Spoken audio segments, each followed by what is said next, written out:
अस्सलाम वालेकुम दोस्तों। तो आज की इस वीडियो के अंदर मैं बात करने वाला हूँ एक ऐसी तारीख, एक ऐसी हिस्ट्री के ऊपर जो कि आज के दिन आपको बिल्कुल ही मोटिवेट करने वाली है। तो दोस्तों ये वीडियो असल में मैं बात करने वाला हूँ जापान के बारे में और उनके साथ गुजरे गए ऐसे लम्हात जो कि शायद एक आम बंदा सुनने पर ही रो पड़े।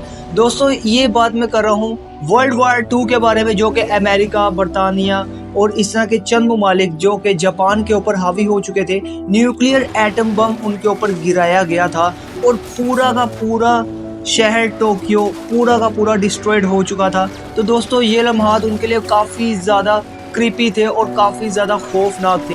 आज के दिन आपका भाई आपको पूरी की पूरी डिटेल बताने वाला है जापान के बारे में, तो आपने वीडियो को एंड तक लाजमी देखना है। और हाँ, एक और बात कि आपका प्यारा भाई काफ़ी ज़्यादा मेहनत और मुशक्क़त के बाद एक ऐसी वीडियोस बनाता है जो कि हमारी अवाम के लिए काफ़ी ज़्यादा इन्फॉर्मेटिव हो सकती है। तो बस आपने एक ही काम करना है, मेरी एक रिक्वेस्ट आपसे कि आप मेरे चैनल को जल्दी से सब्सक्राइब करें ताकि इसी तरह की मज़ेदार वीडियोस आप तक आ सकें। 7 दिसंबर 1941 इस दिन जापान अपने रोज़ाना की तरह नई सुबह का आगाज़ कर रहा था और वहीं पर अफ्रीका जापान को ज़मीन हस्ती से ही मिटाने की तैयारियां पूरी कर रहा था। दोस्तों अब अफ्रीका जापान को क्यों हिट करने वाला था? क्योंकि जापान के पास ऑयल, डीजल एंड पेट्रोल की बहुत ज़्यादा कमी पेश आने लग गई थी, जो कि अब जंग के दौरान ही वो पूरी कर सकते थे।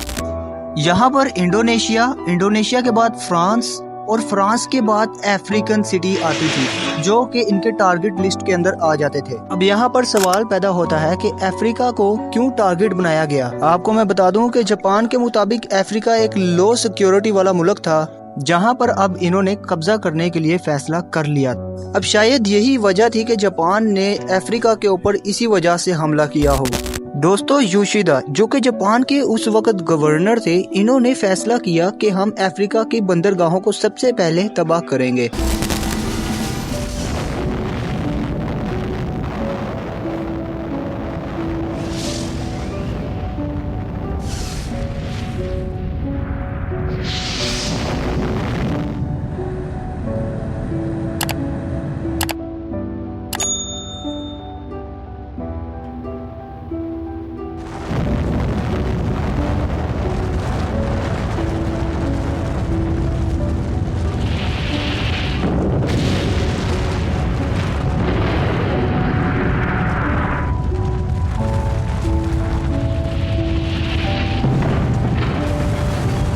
तो दोस्तों रिसर्च के मुताबिक बताया जाता है कि ये जापान ने सबसे पहले अफ्रीका के ऊपर काफी ज्यादा मिसाइल छोड़े थे और उनके बंदरगाहें काफी ज्यादा उड़ा दी गई थी।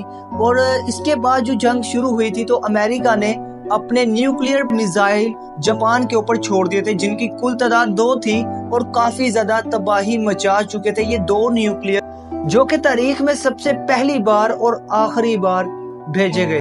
अच्छा दोस्तों, ये जो न्यूक्लियर बम थे जापान के ऊपर पूरी तारीख में पहली और आखिरी बार छोड़े गए थे। अब क्योंकि अफ्रीका का बहुत ज़्यादा नुकसान हो चुका था और उनकी सिक्योरिटी भी इतनी ज़्यादा हाई ना थी, तो इसी वजह से इन्होंने अमेरिका से मदद मांगी। अमेरिका जो कि इस जंग के अंदर बिल्कुल न्यूट्रल था, इस वार के अंदर बिल्कुल ही एक साइड पर था। अब अमेरिका ने भी अफ्रीका की सुनते हुए वहां पर जाकर जापान की जमीन पे 2 न्यूक्लियर मिसाइल गिराए जो कि काफी ज्यादा बड़े थे।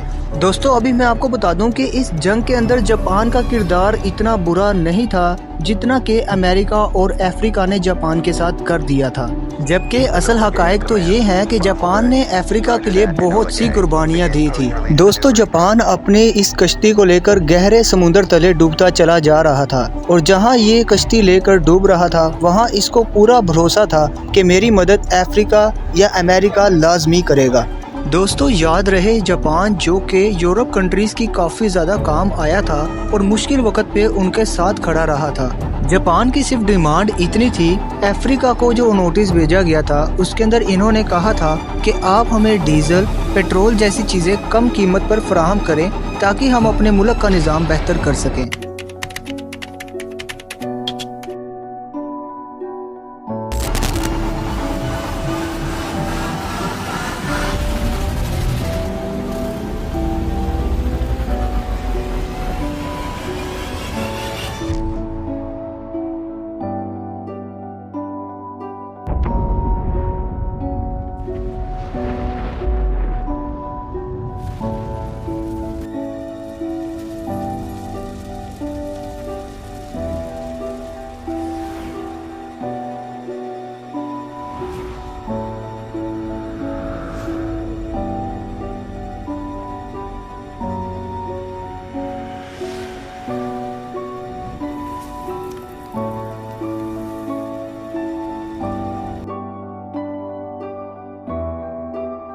तो दोस्तों इस हिस्ट्री के अंदर हमें इस बात का पता लग ही गया था कि जापान के साथ गुजरे ऐसे लम्हात जो कि काफी ज्यादा खौफनाक थे। खाने पीने की चीजों से लेकर बच्चों की दवाइयाँ भी बहुत ज्यादा महंगी पड़ने लग गई थी। दोस्तों जापान की इस खौफनाक जंग के बाद जापान ने काफी ज्यादा मेहनत की और सोचने पर मजबूर हो गए कि आखिर जापान को आगे किस तरह लेके आया जाए। दोस्तों जापान जो कि कल तक तो बहुत बंजर जमीन समझी जाती थी, आज वो टेक्नोलॉजी के मामले पर इतना ज्यादा आगे निकल चुका है कि उनके हर मुखालिफ ममालिक के अंदर मेड इन जापान की बनी चीज इस्तेमाल हो रही है। हाँ तो दोस्तों बस आज के लिए इतना ही, और मैं काफ़ी ज़्यादा रिस्पेक्ट दूंगा कि आपने अपना कीमती वक्त मेरी इस इन्फॉर्मेटिव वीडियो के ऊपर लगाया और एक नॉलेजेबल वीडियोस को देखने के बाद आपने एक तारीख के बारे में थोड़ी नॉलेज हासिल की।